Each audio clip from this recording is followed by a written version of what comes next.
大家好，歡迎翻嚟 Tea Time Saturday，我係 Jackie。喺日常生活裏邊，你有冇遇到過一啲你無法控制嘅情形，而令到你嘅情緒備受困擾，產生好大嘅壓力呢？譬如話日常好暢順嘅交通，喺你趕住要開會嗰日先發生交通意外，咁你望住長長嘅車龍同埋一秒秒流走嘅時間，你嘅心情好焦急。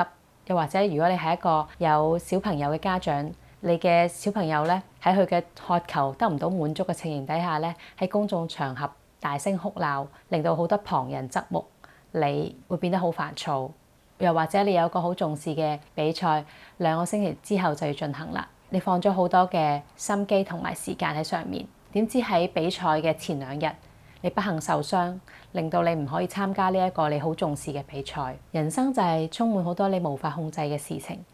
點樣先可以喺呢個充滿不確定性嘅世界，克服各種嘅逆境前行，而且揾到你內心嘅安寧呢？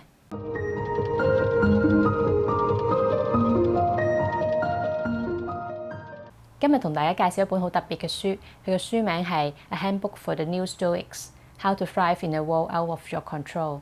我暫時未揾到佢嘅中文翻譯版。佢嘅作者咧係 Maximo Pilusi 同埋 Gregory Lopez。Maximo 咧係紐約城市學院嘅哲學教授 ，Gregory 咧係 Stoic Fellowship 嘅聯合創始人。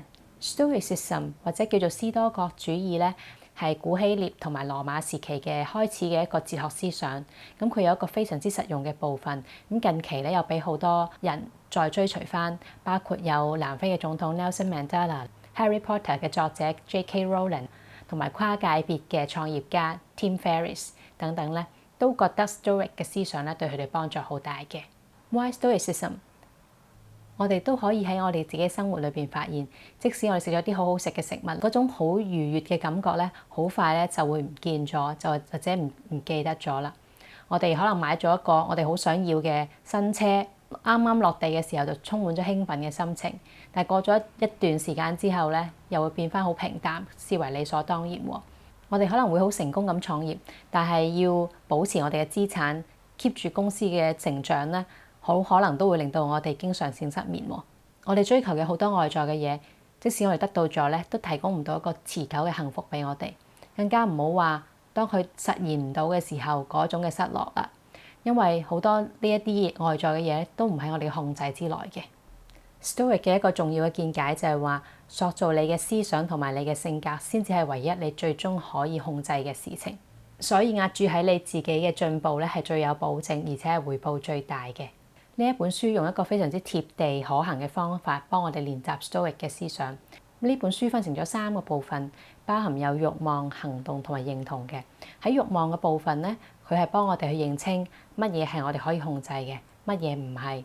乜嘢係好嘅，乜嘢我哋應該避免嘅，我哋嘅目標應該點樣去 set 嘅，我哋嘅時間、精力同埋資源應該放喺邊一度嘅。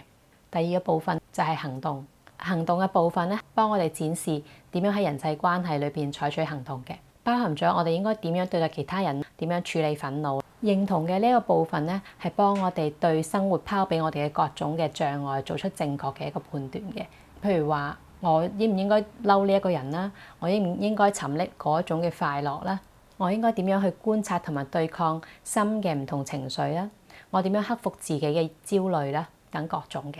Stoic 係一個1/10理論、9%實踐嘅一個務實嘅生活哲學。Stoic 嘅學者都好清楚咁明白到，理解同認識呢一個哲學而唔將佢實踐去生活裏邊咧，係浪費時間嘅。Epictetus 話：你學咗呢一個哲學而唔去用喺生活裏邊，你為咩要學佢呢？控制2分法咧係 Stoic 嘅核心思想。咁佢係啲咩嚟嘅咧？簡單嚟講就係呢個世界有啲事情咧你可以控制，有一啲咧你係唔可以控制嘅。譬如話你唔能夠控制其他人點樣對待你，但係你可以選擇善待你遇到過嘅每一個人。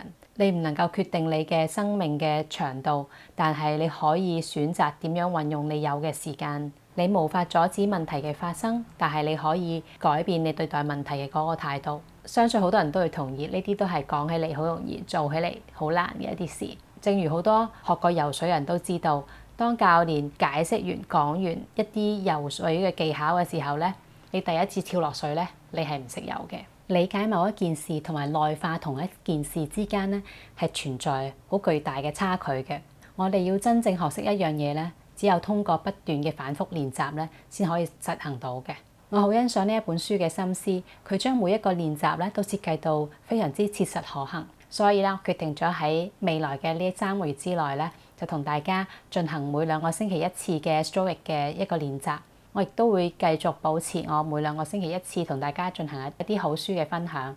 即係話咧，我就變成每星期有1次 update 我嘅影片啦。咁希望我可以做到咧。呢一本書咧係有52個練習嘅。其實佢設計嘅原意咧，就希望我哋可以每星期做一個練習，然之後做足1年，等 Stoic 嘅思想咧成為咗你自動模式嘅一部分，就變成你嘅 default mode 啦。我自己認為書裏邊嘅好多練習咧都好有價值嘅。我唔知大家對呢個 topic 有幾多興趣，所以咧我先試驗一下一小部分。如果3個月之後大家反應係好有興趣，了解更多嘅話咧，咁我哋可以繼續進行書裏邊其他嘅一啲練習嘅。如果你想提升自己、改善情緒嘅管理，更加合理咁安排你嘅時間，喺面對逆境嘅時候有更好嘅心理質素去面對，同時係追尋內在嘅平安同埋一種持久嘅幸福咧，咁我好鼓勵你同我一齊喺生活中去練習 Stoic 嘅思想模式嘅。如果喺練習嘅過程裏邊，你遇到有啲咩問題咧，隨時歡迎你留言俾我啦，咁我哋大家一齊討論一下嘅。如果你想自己睇書同埋按照你自己嘅速度去進行一個練習咧，咁我就將呢本書嘅購書 link 咧擺咗喺 description box 嗰度，咁你有興趣可以 click 嚟睇一睇。好多謝你睇呢條片，如果你中意呢個內容嘅話，請你 like 同埋 subscribe，咁好多謝你嘅支持，我哋下條片見，拜拜。